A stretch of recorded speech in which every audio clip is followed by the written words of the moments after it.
Well, here we are with another quick video. This time I'm going to show how to use the Rmc2Atem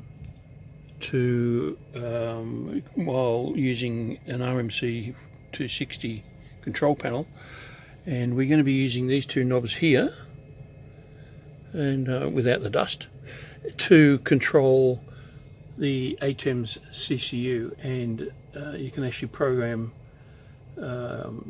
all 20 cameras if you've got a 20 input panel.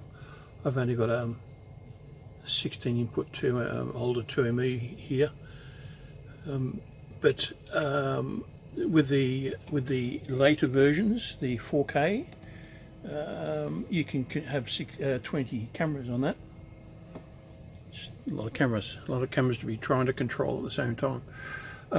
Anyhow, we'll cut straight to the chase. On the Rmc2Atem, in the setup menus, there's a new item which we'll go to here. Incidentally, I'm shooting this with a Galaxy 8S, so hopefully we might be able to maintain a little bit of focus now. So we just scroll through the setup items, and you'll see there's a new item here called up here, CCU aux bus. Now what this does is it allows it to automatically select whatever camera you've selected on whatever aux bus you want, and it's much the same as the way the ATEM works.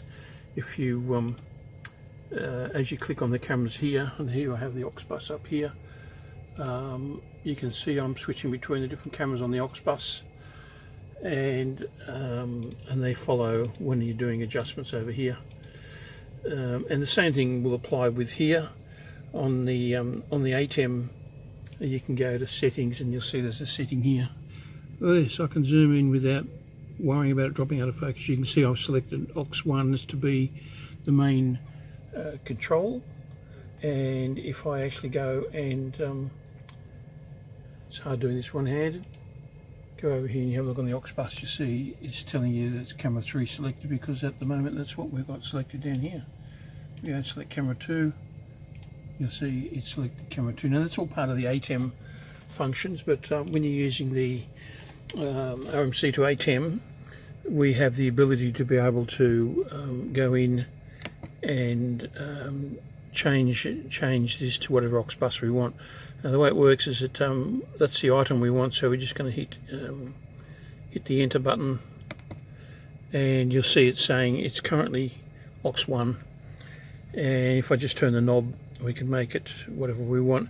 Now if you don't want it to control an aux bus, say you only got one aux bus and it's used for something else, you can set it to 0, and when it's set to 0, it won't even try and control anything on the aux. So I'm just going to leave it at 1 for the moment, make it the same as the ATEM. So we're all happy with the setup, so I can long press, get out of there, come back to normal operation, and here we just we can do all our normal stuff here. I've got what's that called, a Video Assist 7-inch sitting here doing my waveform displays at the moment. Okay, so this is how we get in to do the CCU control. We use, as I mentioned before, we use the menu and enter buttons. Now a little later on, when we do the macros control of the ATEM, the enter button is going to be used to enter into macro mode, but the menu button will enter into what we call the palette mode, and the palette mode is basically, if you have a look at an ATEM, all this stuff over here, this is all the palettes.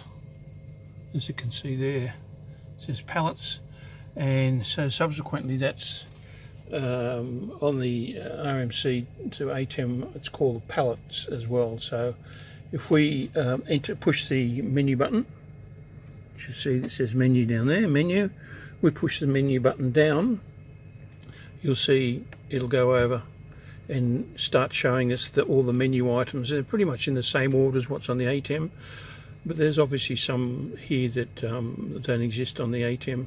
So here I'm scrolling down. I'll just go back up to the, so you can adjust the color generators. You can do the super source if you've got a 2ME, upstream keyers, transitions, downstream keyers.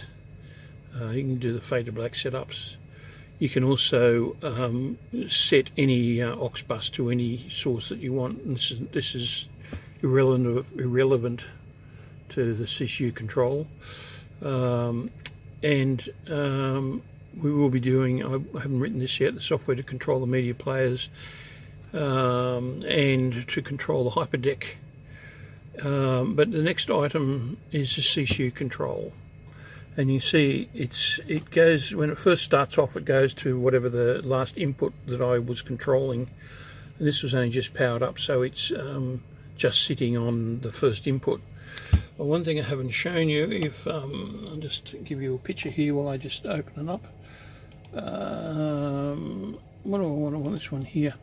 We also have the ability to do all these controls for people who don't have the version 2 of the Rmc2Atem, because if you remember that version 2 has the LCD display, version 1 doesn't. So if you want to do all this with the version 1, you just have to open up a terminal window on your computer, Mac or PC, and all the information is displayed here. And you can see here it's telling us at the moment we're in palette mode and we're in CCU control, and it's telling me that the first input is selected. And when I say the first input, that name that is showing there and showing there on the top row, that is the actual name of the input. And if I open up the ATEM, I think it's on the other, I can't remember all these screens in that. Let's just close that. It's on the we go file, preferences, and mapping. So you go to mapping, and you can see in mapping, I don't know where that light's coming from. There's a big shine coming. Oh, I know it is. It's a glow coming off that. Okay, so if you have a look down here, you can see I've remapped the input so that the HDMI input on this 2ME is down here. So whatever name you have got set to on the ATEM is always reflected way back in here. So those names always get downloaded to the RMC controller, so you always know where you are. So subsequently, all the camera names, etc., in here are exactly the same as what they're called up on the ATEM. And in fact, if I scroll through to the last input, you see it's a short name. It's called comp, which is short for computer, which is the HDMI input. Okay, let's just quickly now go back to, I've got 3 cameras hooked up at the moment. As you probably saw up here a moment ago, I've got, that's my camera 1, which is a Blackmagic Studio camera. That's camera 2, which is a Blackmagic Studio camera. That's camera 3, which is a Blackmagic Micro Studio camera. They're all 3 of them. They're way over there somewhere. You probably can't see them here. Anyhow, they've all got Fujinon. One's got a Fujinon. 2 of them's got 2 of them got Canons. Anyhow, so just summing up here, while we're in CCU mode, the first thing we can do is if we turn the menu knob, it just continues through to the next menu item, which is the audio control, which is not yet done yet. That's the last of the menu items for the moment. So go back to CCU control.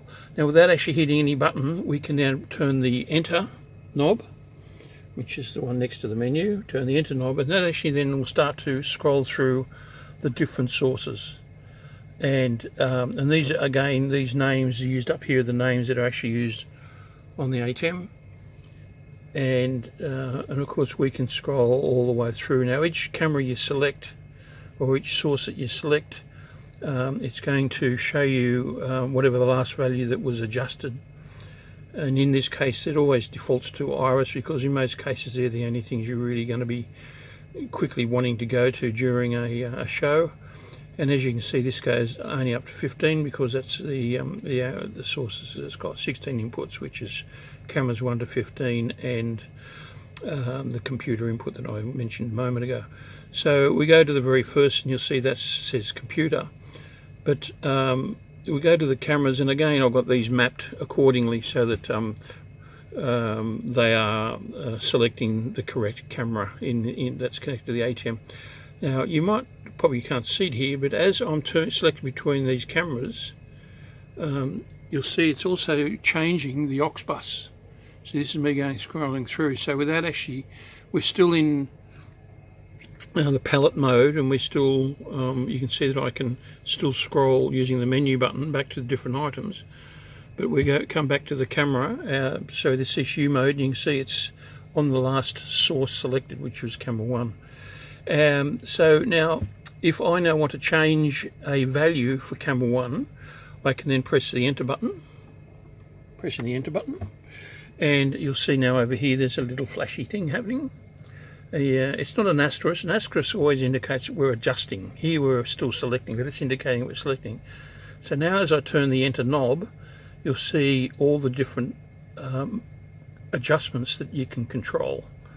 And now you see here, this is the whites, and it shows you the value. It'll show you the value of everything. So even if you change stuff on the ATEM, the value will then be reflected over here and here. So when you get to the whites, gammas and blacks, you can then turn the menu knob here, and it will then change it to green, blue and Y. And these red, green, blue and Y are exactly the same as these values up here. So you've got red, green, blue and Y. So those controls will control that. And it's, as you can see, you've got lift, gammas and gain. Here we're on whites, which is gain.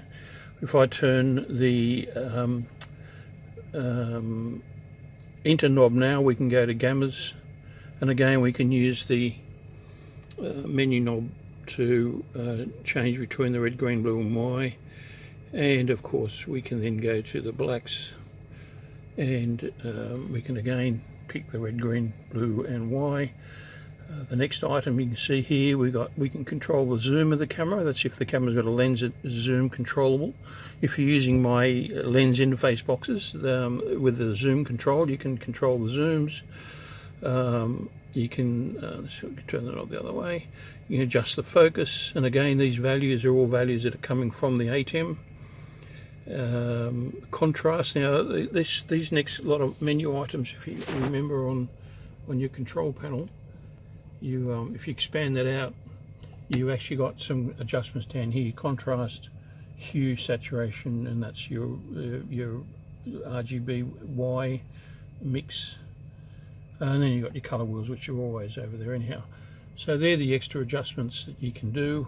We'll continue through some of these. So that's the contrast, saturation you saw there. That's the hue, and that's the YRGB mix. And then further down we have detail. Now this detail control is under this menu item here. If you click on the menu item there, you'll see you've got all these details, all these controls of details and stuff like that there. And I mean, if I turn detail off, you'll see it says default here. If I go and turn detail off, you see without touching anything, it's automatically sensed that it's been changed on the ATEM, and it's changed the detail off accordingly here, just while we're displaying it. So just continue through. We have bars on off. I think that's the last one. Let me see. Yeah, that's the last item. So and again, those bars on off are only available on Blackmagic cameras, I guess. So now if we want to adjust something, let's say we want to adjust bars, so all we do is we push, as we see we're in select mode at the moment. If I push the enter button again, you see it'll come up with an asterisk, and that means we're actually in adjust mode. And if I turn the enter rotary knob clockwise, you'll see it'll say bars on, and look what happened up here. the bars came on. I'll switch it back the other way, the bars went off. And that's magic, isn't it? And of course, if we go over and have a look over here, sorry, I'm just changing hands everywhere here. You'll see, let's move the cursor out of the way a bit. You'll see as I turn the enter knob on the RMC, you'll see it's, it's interesting. It's not actually updating live. So if I turn bars off, which I have here, and I click out of that, and you see it says hide bars, and I click out of it and click back in again, it says show bars, because it's only updating if it's not being displayed. That's some function of the ATEM, I guess. Interesting enough, this phone that there is actually bright red, and then sometimes it goes orange. You see that? That's the Galaxy doing something weird. Anyhow, so that's basically how you control stuff. We're now back in select mode here, so I'm going to go all the way back up to the iris. Well, no, I'm still in adjust mode. So go all the way back to the iris, and you'll see me able to, there's the iris now. So as I'm going to select to adjust, and I can then start winding the iris down. And if you have a look on the waveform, you'll see the iris is going down. I can then wind the iris up, and you can see it's doing it, very precisely. In most of these operations, when you're changing something, the enter knob as you turn it is a fine control, and if you use the menu knob, you get a coarse control. And if you have a look here on the iris, I'm using the menu knob now. You can see it's going down a lot faster. So if you really want to close something down quickly, you can just quickly go and grab the menu knob, and it'll take it down. I think it's times 10 or something, the iris. So that's the iris control. Let's just come out of there, and let's go to the next one, pedestal. And again, I'm in adjust mode, and as I wind the pedestal up, you can see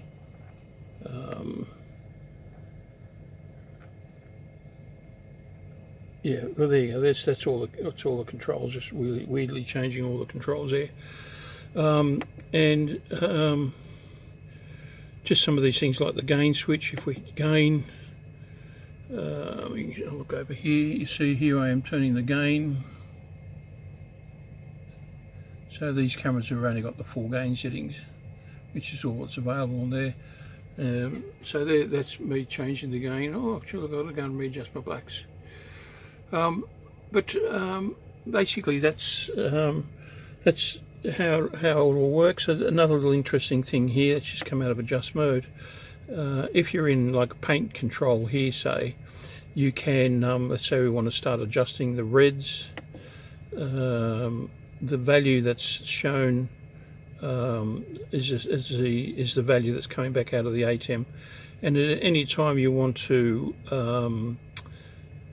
reset everything back to 0, or reset the adjustment, like in this case I'm doing the red, you just hit the menu button, and it will then bring everything back to what do you call that, default. Yeah. So let me just change this. Okay, so I just wound way down, and if I just hit the menu button, it then brings it back to default, which for some reason shows as 1.02 here, but over here we're on white, so I've got to go and select whites.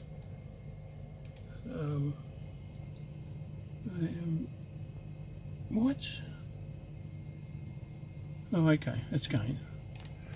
Yeah, so anyhow, so basically the menu button on certain adjustments, not all of them, will bring you back to a default value. Now those default values obviously don't exist with items like, well, there's no default for shutter, there's no default for Kelvin or color temperature. Or black, the default works on pedestal, so it'll bring that back to 0. Iris, there's no default, so it won't do anything on those. So all these variable controls, it will bring them back. Now, zoom, no, there's no default on zoom, and let me just I'll just quickly show you how you just change cameras here. So I'm going to come out of this select mode by pushing the menu button, and now I can actually rotate because nothing's flashing up here at all now, I can rotate the enter knob and say select camera 2, and I'll just go and select, and we'll just enter the zoom, and I can then see I can control the zoom,